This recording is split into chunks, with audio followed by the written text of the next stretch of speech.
Hey guys, Rhuller Gaming here, back again with another game console review.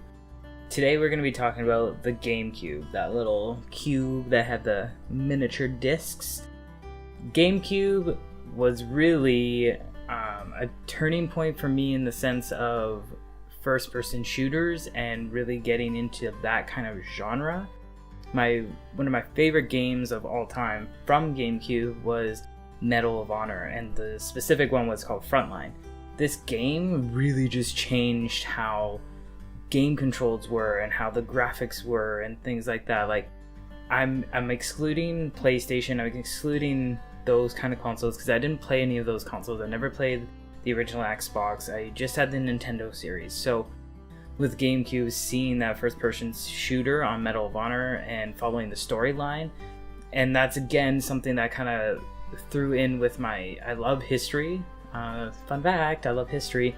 So World War II, World War I, although like the Great Wars, Cold War, whatever war it was, I love that kind of stuff. So playing a game that was based on World War I was something that was really interesting to me, a lot of fun. So that was something that was I played a lot of on the GameCube.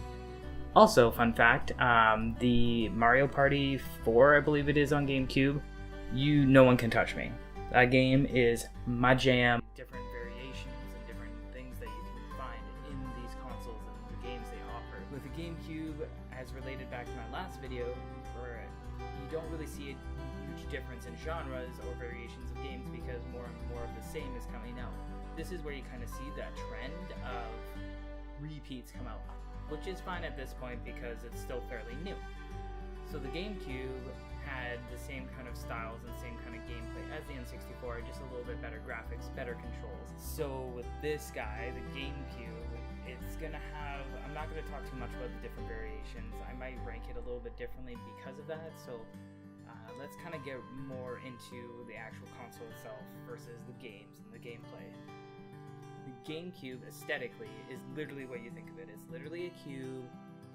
There's not much else to say. The games were not full-size discs.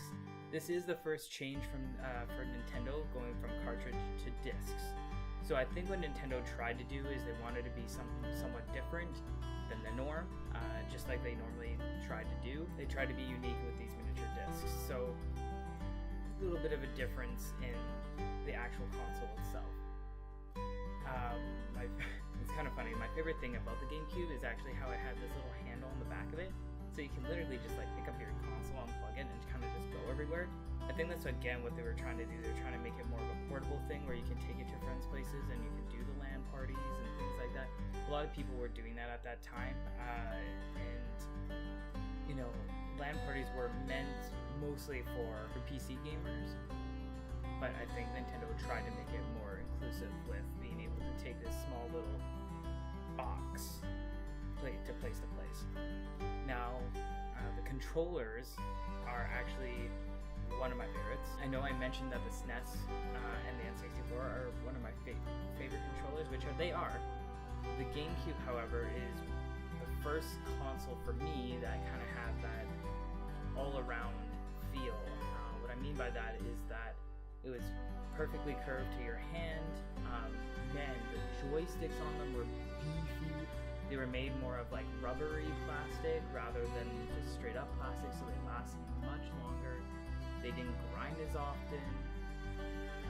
There were more buttons, so it was getting a little bit more complicated in that kind of sense. So they added the X and Y buttons, which I don't really know why, but it worked because of the way the controller was. And the triggers, man, the triggers, even though I'm sure a lot of people thought they were like kind of weird and clunky, I loved them. They were just like, they just conformed to your finger, made it super easy, and it was super important when you're doing Mario Party and you're doing the blocks and you have to smash them as fast as you can. Super important, guys. Super important. So the controller for me is probably like a 10. I think it's actually my favorite controller out of any controller that I've used, and that's including from Xbox 360 or PlayStation. So the controllers for the GameCube, actually GameCube was one of the first that I noticed that you can get wireless controls. They had an adapter that you could plug into the controller slot on the GameCube, and you could play wirelessly. It was using frequencies because they had different channels, so you could be on different channels at any time and just kind of go from there. And to me, that was really, really cool. That was the first time you ever seen wireless controls. Like, it made it so much easier, especially when you're having a room full of people playing Mario Party and people are thrashing everything. Like, I could easily just like walk away from everyone that was angry at me, you know? It was really, really good. Instead of talking about game genres and the variations, I want to talk about just the generic gameplay from the different games that I played. I know I already mentioned just like some of the things about the actual games, but the controls and cameras and everything to do with the actual game I didn't really talk about, so I'm just going to talk about that rather than the variations and kind of rank that. So with GameCube and games that I played, like I said, I mentioned Frontline, I mentioned Mario Party, and obviously one of the top rated games of all time was Wind Waker. Wind Waker and Twilight Princess also came out on GameCube, then went on to the Wii, but we'll get there when we get there. Wind Waker, Legend of Zelda, one of the most beloved games. I know a lot of people hated the art style. I didn't mind it. I remember my first impression was I hated it too. But looking back and seeing it, I kind of almost like prefer it. It's kind of got a huge comic feel, and it doesn't make you feel like you're so entrapped in a world that could possibly be real. You know, sometimes you want to be in that world, you want to be in Hyrule, you want to experience those things as they happen. But sometimes you just want to play a game and you kind of just want to do the things that you're doing in the game and not necessarily be immersed. I know that's probably a weird concept for a lot of people, but sometimes I just want to do that. I don't have to be immersed in everything that I do. So for me, Wind Waker was kind of a different take on that, and I really enjoyed it. Now, the boat was probably the most annoying and obnoxious thing ever. Hated the boat, but it gave it its uniqueness. It gave the game a whole different vibe, which I love. So for that, it's not my favorite Zelda, obviously, as I've already mentioned, but it's one of the best ones that I believe that were ever made. I'm not going to talk too much about Twilight Princess. I played it once, I beat it once. It was very bland, boring, didn't have a lot to it, in my opinion. I'm sure a lot of people enjoyed it. I liked the storyline, I loved the uniqueness of the storyline, but the gameplay was very the same, very boring, and there wasn't any side quests, there wasn't anything extra for you to do. It was very linear, and even though I like those types of games, looking back, I realized that I think I would have enjoyed it more if there were other things to do that I didn't have to go on this designated path. So that's my take on Twilight Princess.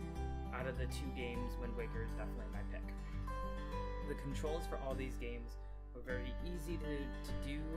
They weren't overly complicated. There wasn't so many issues with camera like they had in the N64.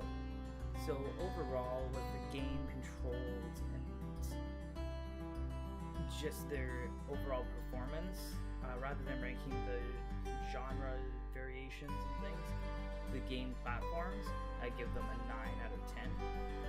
Based on everything that I said, guys, there's just so much good that they did with the controls and the actual gameplay that I greatly prefer. So, 9 out of 10. The controllers, I've already talked about. Controllers are a 10 out of 10, guys. They're my favorite controllers. I love them so much. I wish I could use them for everything. I know we have adapters for all that. One day I'll get adapters for my PC probably, but by far my favorite controller of all time. And overall ranking for the GameCube is probably a 9. It is higher than the N64, I understand that, but I played a lot of GameCube. I played a lot of GameCube, just as much as I probably played the N64. And like I said, with the controller being so high up in my ranking, I think the GameCube is deserving of the 9 out of 10, guys. So I hope you enjoyed this video. Thank you guys so much for coming back and watching me again and again. I really appreciate it. Don't forget to send me any ideas or feedback on my channel. You know where the comment box is. Please hit that up, and also share, like, and subscribe, guys. It helps a lot. It keeps me going with these videos, and I'd like to continue to create more content. So please spread the word. Love you guys, and I'll see ya.